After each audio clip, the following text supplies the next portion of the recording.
Alrighty guys, and welcome back to an educational form of Dead by Daylight survivor game on Grim Pantry. Now the first thing I'm going to do is let you guys know I'm not in a four-man pre-made, I'm in a duo queue Swift, so there are 2 solos and me and 1 ally. Alright, we are versing probably the most least fun killer in Dead by Daylight to verse. A killer who has an auto lock that can hit you through walls and solid objects based on that guy's latency. So it's really inconvenient to try and play against. He's directly above me, so let's see what he does with the fact that he is above me. I'm going to stop moving. He's found Feng Min. There you go. Manages to hit them through a solid window, which to me is a little ridiculous on this killer. This killer is getting a nerf really soon, which is good. There's a reason you see a lot of people play this killer. It's because they are very overpowered for what they actually offer. Now, we know that they've got Starstruck.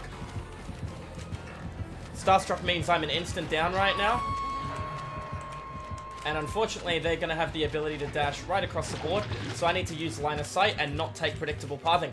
Do keep in mind that is the most amount of movement speed you can have, and you don't get collision on this killer. Unlike a hillbilly who can bump into walls, unlike a blight that gets collision on walls, this killer can glide across everything. If you'll note, they removed the glide animation from both hillbilly and demogorgon, but then they introduced the ghoul who has access to the most glide, the most curve, who can cancel their ability mid-use, so use their ability to hit through solid walls.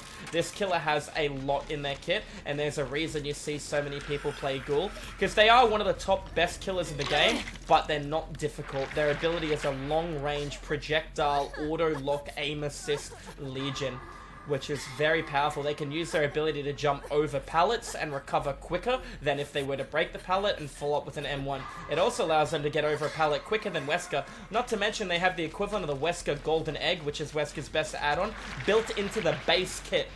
This killer has a lot going for them, and like I said a moment ago, this is why you'll see a lot of people playing Ghoul. So what do we know? I'm going to proceed to work on the generator where I currently am.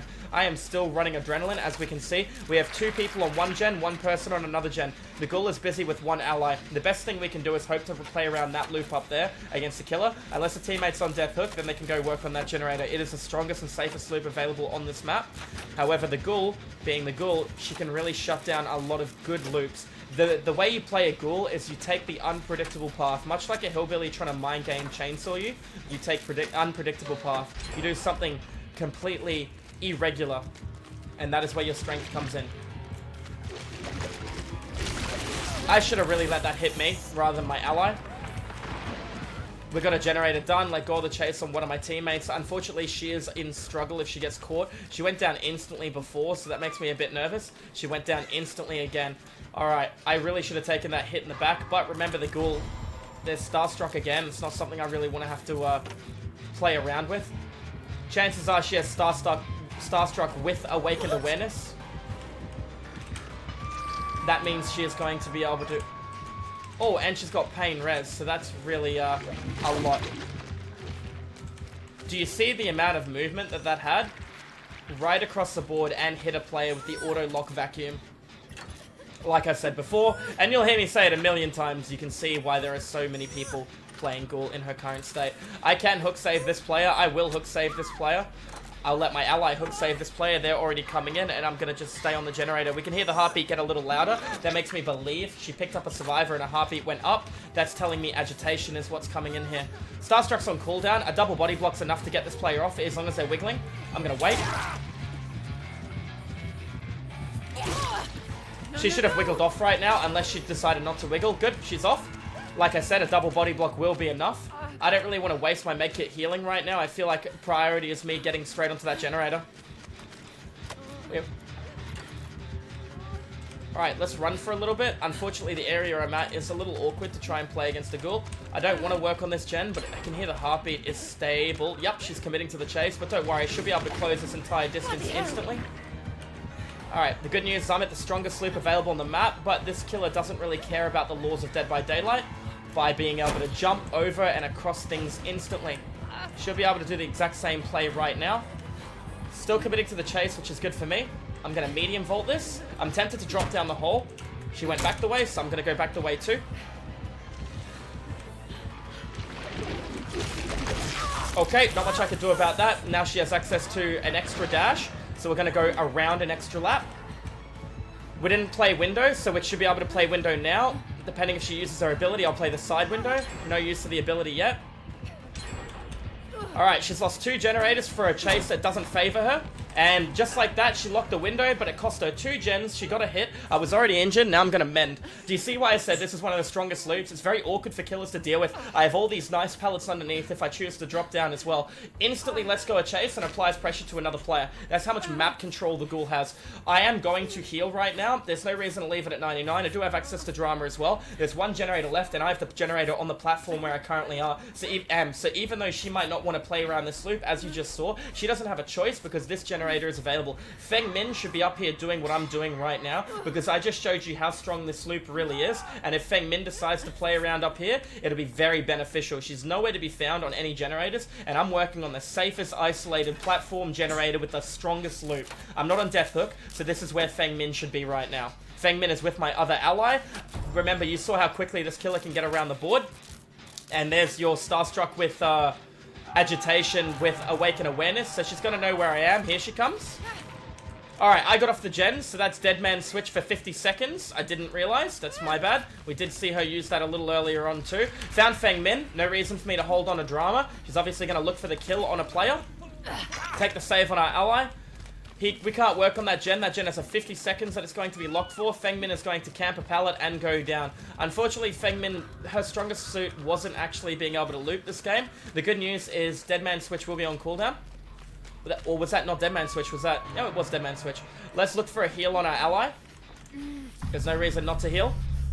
We got our other teammate working in an open field in front of the killer, playing around the pallet. See, I don't understand the thought process of being in between the killer and their next objective, because obviously the killer's going to come from objective to objective. This has about 15 seconds left. I don't want to go down here. Oh, she didn't hear it, which is good. I don't want to go down here, but the best thing we can do is divide and conquer. If we're all in one area, the killer can camp one area. It makes sense, right? Unfortunately, this loop is nowhere near as strong as the previous loop that I just had, but we have 2 different people in 2 different areas and 2 different gens. My teammate got off the gen, meaning the killer most likely went up the stairs, and because I decided to leave, I'm applying pressure towards a completely different objective right now, and now the killer has to come over and get a hit on me. Let's make sure we're curving in. I'm gonna drop it early, it's okay. I don't mind dropping it early. If she breaks it, she breaks it. I have all the time in the world.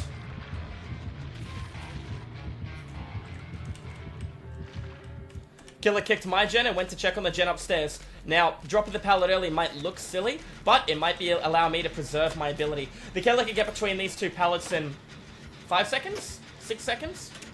Hear her coming back. We stopped our gen from regressing. Making sure she's jumping around. There she is. Yep, she can't hit me through a solid wall. Sometimes they can based on their ping, but we're making sure we're playing it patient. Meanwhile, the other 2 are working on the gen upstairs. Yeah, not happy with where I currently am, but let's see what the killer decides to do.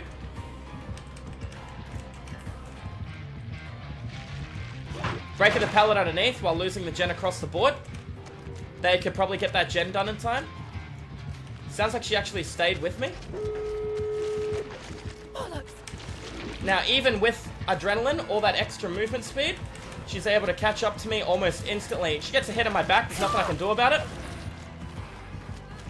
What I can do is I can play this loop underneath. There you go, into an auto-lock vacuum hit. Now, I need my teammates on this door as soon as possible. My medkit will not be enough in order to keep me alive. 50-50, I run into her right now on the stairs. Don't have much of a choice. Here she comes from behind. I need my allies on that door as soon as possible.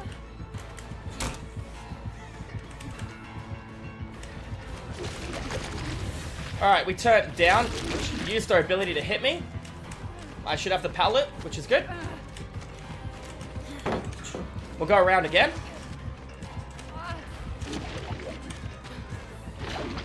Overshot. Good. We're going to do a 180.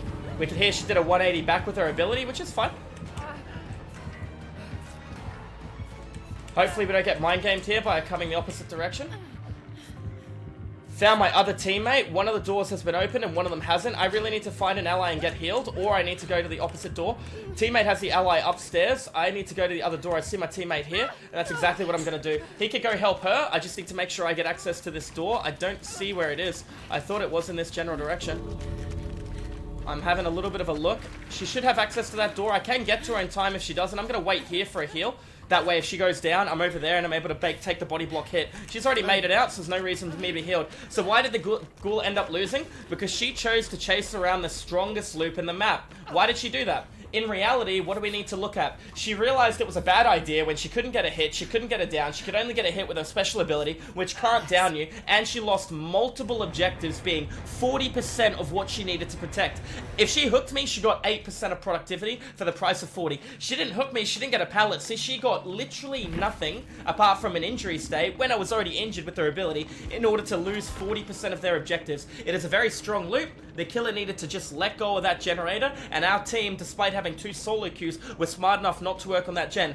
Feng Min kept getting caught out and going down very quickly, so Feng Min was eliminated quickly, but preserving that generator to the end of the game made it a free game for the survivors. Anyways, guys, GG's well played. If you enjoyed the educational, informative DBD Killer and Survivor commentary, make sure you tune into the live stream. I do educational, informative DBD Killer and Survivor content over at Twitch. If you guys want to tune into the live stream, thank you all for watching, and I'll see you guys in the fog in the next video. Have a good one. Cheers.